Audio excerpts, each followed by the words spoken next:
Baiklah para pelajar, kita akan teruskan lagi subtopik berkaitan dengan tragedi hubungan antara kaum yang berlaku di Malaysia pada 13 Mei 1969.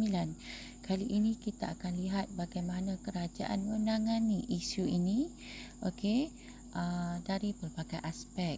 Pertama sekali, pelajar lihatlah dahulu pada paparan di hadapan adalah gambaran sebenar yang berlaku pada ketika itu.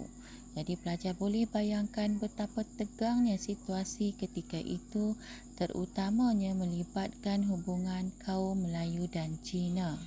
Jadi untuk belajar tajuk ini diminta pelajar mengeluarkan buku teks untuk kita sama-sama melihat apakah langkah yang diambil oleh pihak kerajaan pada ketika itu. Yang pertama adalah darurat. Apa dia darurat? Darurat itu adalah satu keadaan yang menyusahkan, mencemaskan, berbahaya dan ia berlaku secara tiba-tiba. Yang kedua, penubuhan Majlis Gerakan Negara atau Mageran. Yang ketiga, kita akan lihat bagaimana pihak raja membantu kerajaan bagi mengatasi isu ini. Baiklah, sila tengok buku teks para pelajar pada halaman 129. Perkataan yang bergaris itu menunjukkan kata kunci yang perlu diingat dihafal oleh pelajar.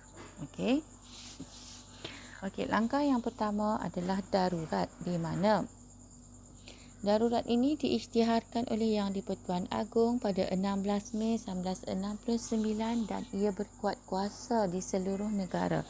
Terdapat beberapa tindakan telah diambil oleh kerajaan bagi mengatasi isu ini, iaitu semasa darurat. Pertama, perlembagaan digantung, parlimen ditangguhkan. Bermaksud di sini, semua undang-undang yang berkuat kuasa sebelum terjadinya darurat akan dihentikan seketika sebab kerajaan akan menggunakan undang-undang yang tersendiri. Yang kedua, semua ahli Dewan Rakyat, ahli Dewan Negara tidak dibenarkan bersidang ataupun berjumpa di parlimen untuk satu tempoh yang tertentu. Yang kedua, mewujudkan pusat perlindungan di beberapa tempat semasa darurat.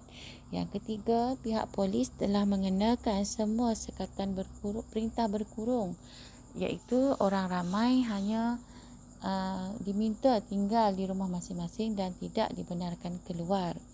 Yang keempat, penubuhan jawatan kuasa bertugas untuk menyusun semula perkhidmatan penerangan kerajaan.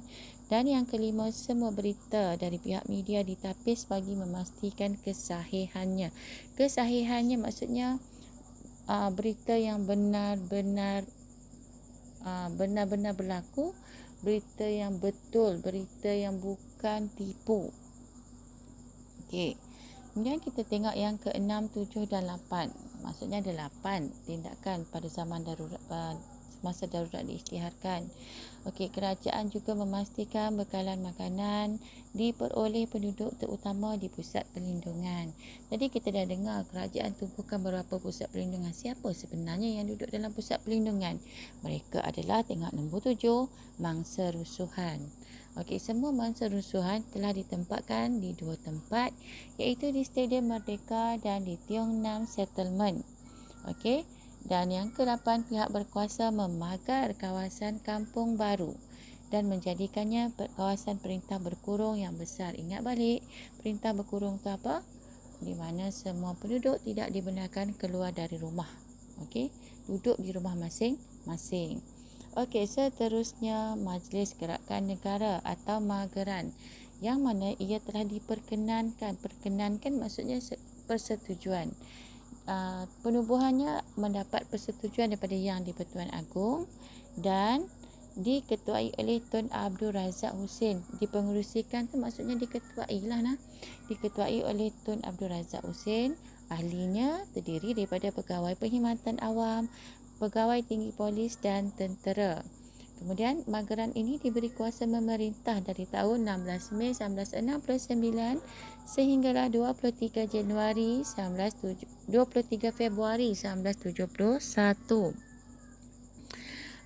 Apa kerja Mageran? Iaitu mengawal ketenteraman negara dan memberi dua fokus utama, iaitu untuk menyelesaikan masalah perpaduan dengan ketidakseimbangan ekonomi yang berlaku antara kaum.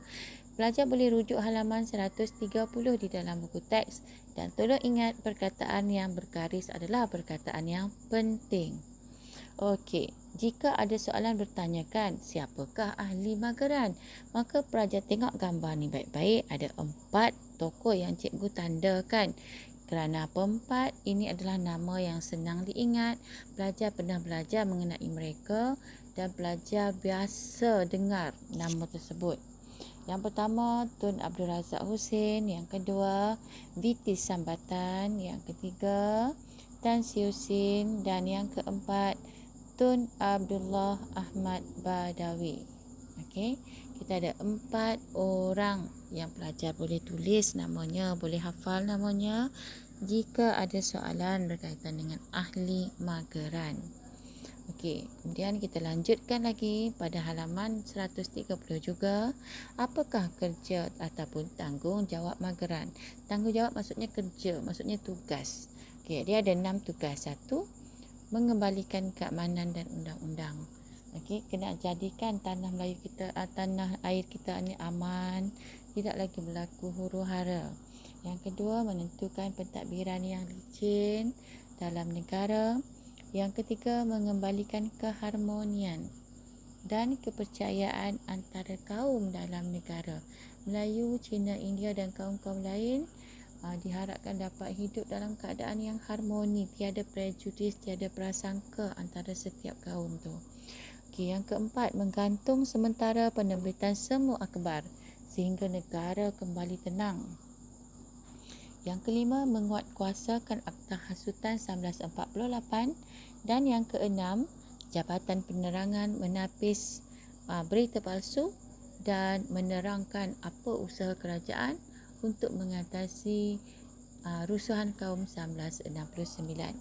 Jadi demikianlah para pelajar 2 langkah yang diambil oleh pihak kerajaan bagi mengatasi rusuhan 13 Mei 1969.